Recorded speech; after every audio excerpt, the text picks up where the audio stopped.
हाँ जी बच्चों, तो भैया आज की क्लास में अपने को पढ़ाई चालू करनी है कंपोजिट फंक्शन के लिए। कंपोजिट फंक्शन क्या होता है, कैसे उसके सवाल करे जाएंगे, उसका कॉन्सेप्ट क्या होगा और कैसे वैरायटी के सवाल बन सकते हैं, वो सारी चीजें यहाँ पर जानेंगे। अब कंपोजिट फंक्शन एक इस तरीके की चीज है जो आजकल आप बहुत फिजिकली प्रैक्टिकली कनेक्ट कर सकते हो। वैसे तो समझने में काफी तकलीफ होती है, लेकिन अगर इसे प्रैक्टिकली समझो, एक बड़े छोटे से एग्जांपल से मैं आपको आज समझाऊंगा। अगर वो समझ में आ गया तो पूरा कंपोजिट फंक्शन का सार, क्या कहानी है, वो दिमाग में उतर जाएगी धीरे से। समझो जरा, अगर आजकल हम लोग YouTube से पढ़ाई कर रहे हैं बैठ के, और उसी को लेकर एक छोटा सा एग्जांपल मैंने बनाया आप लोगों के लिए, जरा गौर करिएगा। अगर उससे पहले जो दो छोटी बातें हैं वो समझ लो। एक फंक्शन अगर मैंने डिफाइंड किया है f और यहां x है, तो यहां पर मुझे fx मिलेगा, ये आपको पता होना चाहिए, ये मालूम होना चाहिए। सिमिलरली कोई दूसरा हो तो वो भी। यानी अगर मैंने एक डिजाइन कर दिया, मैंने डिजाइन कर दिया, ये है फंक्शन f, और अब कहा इसके अंदर इनपुट ले जाओ x का, तो आउटकम क्या मिलेगा? देखोगे तो आप कहोगे fx। इतना तो पता होना चाहिए, इतनी एलिमेंट्री जानकारी आपको होनी चाहिए, जैसा कि पहले भी देखा जा चुका है। तो अब इन दो बातों को लेकर मैं एक छोटा सा एग्जाम्पल फ्रेम कर रहा हूं आपके लिए। अगर कोई एग्जाम्पल समझ में आ गया तो सारी कहानी बड़े आराम से दिमाग में जाने वाली है। जरा समझो, आजकल हम लोग पढ़ाई कैसे कर रहे हैं। कोरोना के इस दौर में आप लोग पढ़ाई कैसे कर रहे हो? घर पे बैठ के हम यहाँ पर पढ़ा रहे हैं, आप घर पे बैठ के पढ़ रहे हो। हम घर पे बैठ के कैसे पढ़ा रहे हैं? बोर्ड पे। जरा एक एग्जाम्पल लो, मैंने बोर्ड बनाया, ये है आपका व्हाइट बोर्ड, ये है व्हाइट बोर्ड। और अगर हम घर पे बैठ के पढ़ाई नहीं करते तो हम क्या करते? हमने बोर्ड पे कुछ लिखा, आप तुरंत देख रहे होते क्लास में बैठ के। लेकिन आज क्या हो रहा है, हम इनपुट डाल रहे हैं। यहां पर मैंने इनपुट लिया, इसके लिए इनपुट क्या है? इसके लिए इनपुट होगा आपका राइटिंग, जो मैं यहां पर लिख रहा हूं, ये है इसकी इनपुट। आउटकम आप देखते, लेकिन अब आज क्या है? आज का सीन ये है कि इसका आउटकम सीधे नहीं गया, इसका आउटकम गया, आज मैं जो बोर्ड में लिख रहा हूं ये मैं डाल रहा हूं YouTube में, और फिर आप देख रहे हो। यानी एक दूसरा ऑपरेशन यहां इन्वॉल्व हो रहा है। जरा देखना, आपका चहेता, जिसमें देखो भाई YouTube में मैंने डाल दिया, YouTube में आउटपुट मैंने इसका डाला, इसका जो आउटपुट मिला वो मैंने YouTube में डाला, और फिर YouTube से आपने देखा इसका फाइनल आउटकम आपने देखा। ये हैं आप,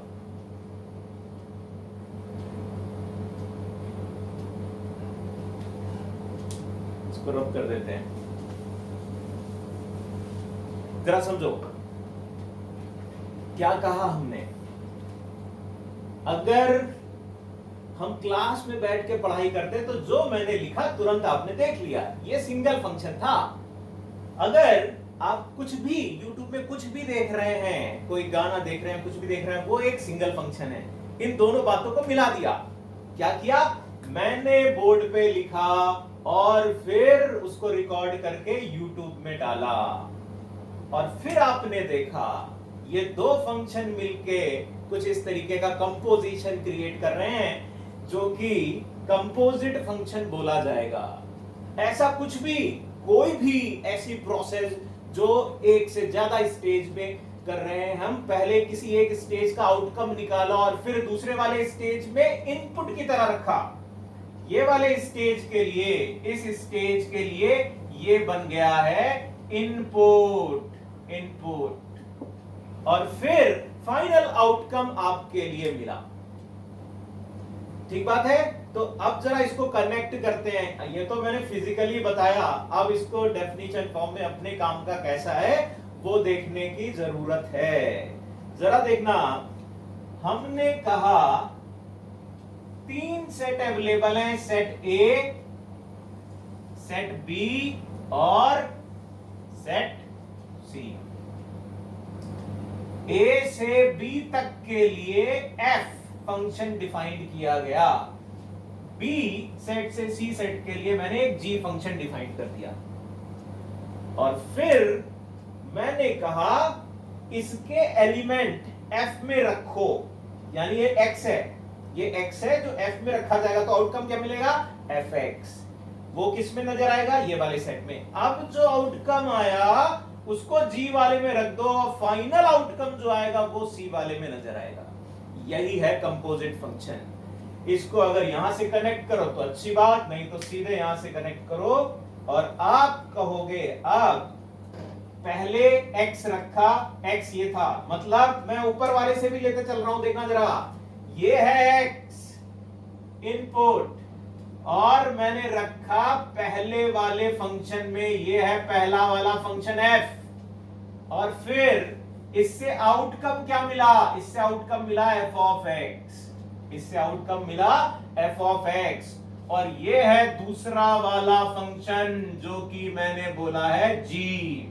अगर g के अंदर मैंने fx रखा तो इसका आउटकम क्या मिलेगा, g ऑफ fx। ध्यान से देखो, बात समझ में आई क्या, यही कहानी है और कोई नई कहानी नहीं है। यानी इसके लिए क्या कहोगे, इसके लिए कहोगे कि fx को मेरे को g में रखना है, यानी ये बनेगा, पहले लिख लेते हैं, f था a से b पे और g था b से c पे, तो मेरा g ऑफ fx मिला, g ऑफ fx मिला। यहां से x रखा तो fx आया, fx को g में रख दिया फिर से तो g ऑफ fx आ गया, और वो था, ये डिफाइंड कहां होगा, इसका इनपुट अवेलेबल है a में और आउटकम मिलेगा डायरेक्ट c में।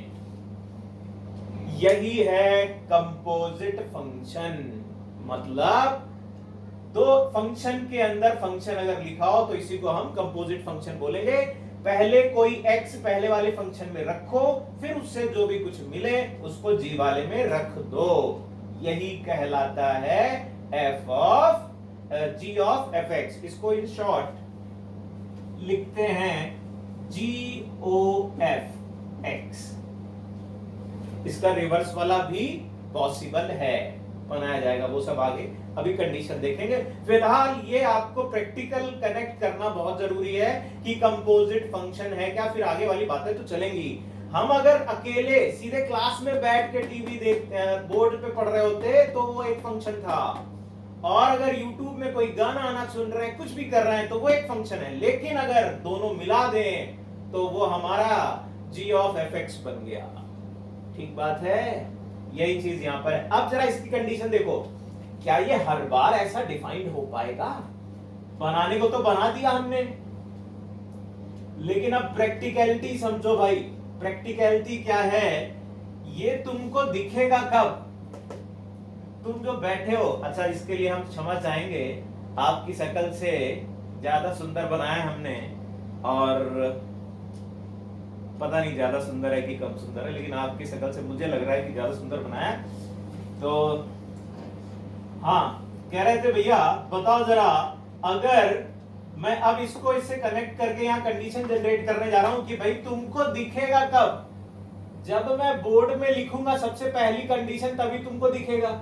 इसका मतलब क्या हुआ, अगर मैंने बोर्ड में लिखा ही नहीं तो तुमको घर बैठ के YouTube में दिखेगा नहीं। यानी पहली बात कि x जरूर यहां पर होना चाहिए, मतलब x क्या था, इनपुट क्या था, राइटिंग ऑन बोर्ड। तो बोर्ड में मैं जो लिखूं कुछ लिखना चाहिए, इसलिए पहली कंडीशन, अगर मुझे ये डिफाइन करना है इसके लिए अगर डिफाइन करना है तो x must belong to domain of f, मतलब कि x कुछ होना चाहिए, बोर्ड में कुछ लिखा होना चाहिए तभी। और इतना ही नहीं, बोर्ड में लिखने भर से थोड़ा ना होगा कि हमने तो बोर्ड में लिख दिया लेकिन YouTube में तो डाला ही नहीं, तो तुमको दिखेगा क्या? क्योंकि ऐसे और भी बहुत सारे वीडियो पड़े हुए हैं अभी तक हमारे, जो हमने YouTube में डाले ही नहीं है, पड़े हुए कोने में, तो वो तो तुम देख ही नहीं पा रहे हो। तो हुआ क्या कि मतलब यहां से यहां पर जाने के लिए, यानी अब जरा बात समझो, ये बहुत ज्यादा इंपॉर्टेंट बात है। अगर मैं यहां से यहां ले जा रहा हूं तो जो आउटकम आ रहा है वो हर हाल में दूसरे वाले की डोमेन में अवेलेबल होना चाहिए। यानी मेरा जो रेंज है, मेरी जो f की रेंज है वो g की डोमेन में आनी चाहिए। मतलब मैं जो रिकॉर्ड कर रहा हूं मेरे पास ऐसी सुविधा होनी चाहिए कि मैं YouTube में डाल पाऊं, अपलोड कर पाऊं, वो कंडीशन। यानी दूसरी बात ये निकल के आई कि range of f must be subset of domain of g। अगर ये दो बातें हो जाएंगी तो हम कह देंगे function f o g x defined हो गया। बोलो जी भैया, बात समझ में आई? ठीक, तो अब इसको थोड़ा और इलैबोरेट करते हैं, चीजों को और कनेक्ट करते हैं, फिर थोड़े थोड़े एग्जांपल के साथ बात करते हैं। तो इसको उड़ा दिया जाए, सपाक जो। देखो जरा, आप छोटे छोटे एग्जांपल लेंगे तो कॉन्सेप्ट थोड़ा सा दिमाग में और जाएगा। इतना तो समझ में आ गया कि f ऑफ g क्या है या g ऑफ f क्या है। मैंने एक छोटा सा एग्जांपल लिया fx जिसमें x स्क्वायर लिखा, और मैंने gx लिया जिसको मैंने कह दिया sin x। अब मैंने आपसे पूछा f o g x बताओ और g o f x बताओ। ये दो बातें बतानी है। f o g का मतलब g अंदर था और f बाहर था, और g o f का मतलब f अंदर है और g बाहर है। यानी जो सबसे इनिशियल इनपुट आएगा वो ये आएगा। इसका मतलब तो आप f o f g x करके लिख सकते हो। ऐसे ही समझो, कोई दिमाग नहीं लगाना। यहां पर g लिखा है ना, इस g को उठाओ, g ये है, यहां पर रख दो जाकर f ऑफ sin x। बस, सबसे आसान, केवल इतना ही काम करना है।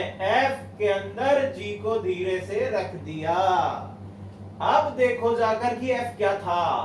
f ये था भैया x स्क्वायर, यानी f ऑफ x, यहां अगर x रखा है तो ये x स्क्वायर आ रहा है, और x की जगह अगर sin x कर दिया तो ये बन गया sin x का होल स्क्वायर। देख लो भाई, सिंपल सी बात, कुछ भी नया काम नहीं है। केवल अंदर वाले फंक्शन को पहले एक बार रखो और फिर बाहर वाले में अगर ये x है तो उसकी जगह आप sin x रखना है। तो x की जगह मैंने sin x रख दिया, काम खत्म। यही काम इधर भी कर लेते हैं। अगर g ऑफ fx की बात कर रहे हो, यानी कि g fx लिखो पहले इसे। अब खोपड़ी चलाओ कि भैया f क्या है, f x स्क्वायर है, तो लो हमने यहां पर x स्क्वायर रख दिया। अब g ऑफ x स्क्वायर, अब यहां पर दिमाग चलाओ, g के अंदर x था, ठीक है, अब यहां x की जगह x स्क्वायर करना है, यानी यहां पर भी जहां कहीं भी x है उसकी जगह x स्क्वायर कर दो, तो sin x स्क्वायर बन गया। ठीक है भाई, फिर देखते हैं एक और एग्जांपल देखते हैं। हटाओ इसे। देखो जरा, अब क्या है, हमने fx लिया, रूट x और gx x क्यूब प्लस 1। अब दोनों बातें पूछनी है, f ऑफ gx और g ऑफ fx। फिर से काम करते हैं वैसे ही। क्या बताया था कि g है अगर अंदर तो g वाले फंक्शन को रख दो, कोई तकलीफ की बात नहीं।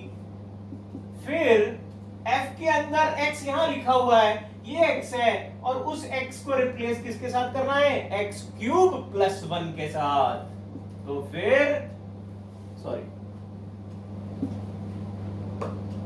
फिर यहां पर रूट के अंदर पूरा जो x था वो x³ + 1 हो जाएगा। फिर यहां पर भी ऐसे ही देखते हैं जी। अब यहां पर बताओ जरा f क्या है? f है आपका √x, और अगर f √x था तो g के अंदर रखने गए तो √x³ + 1।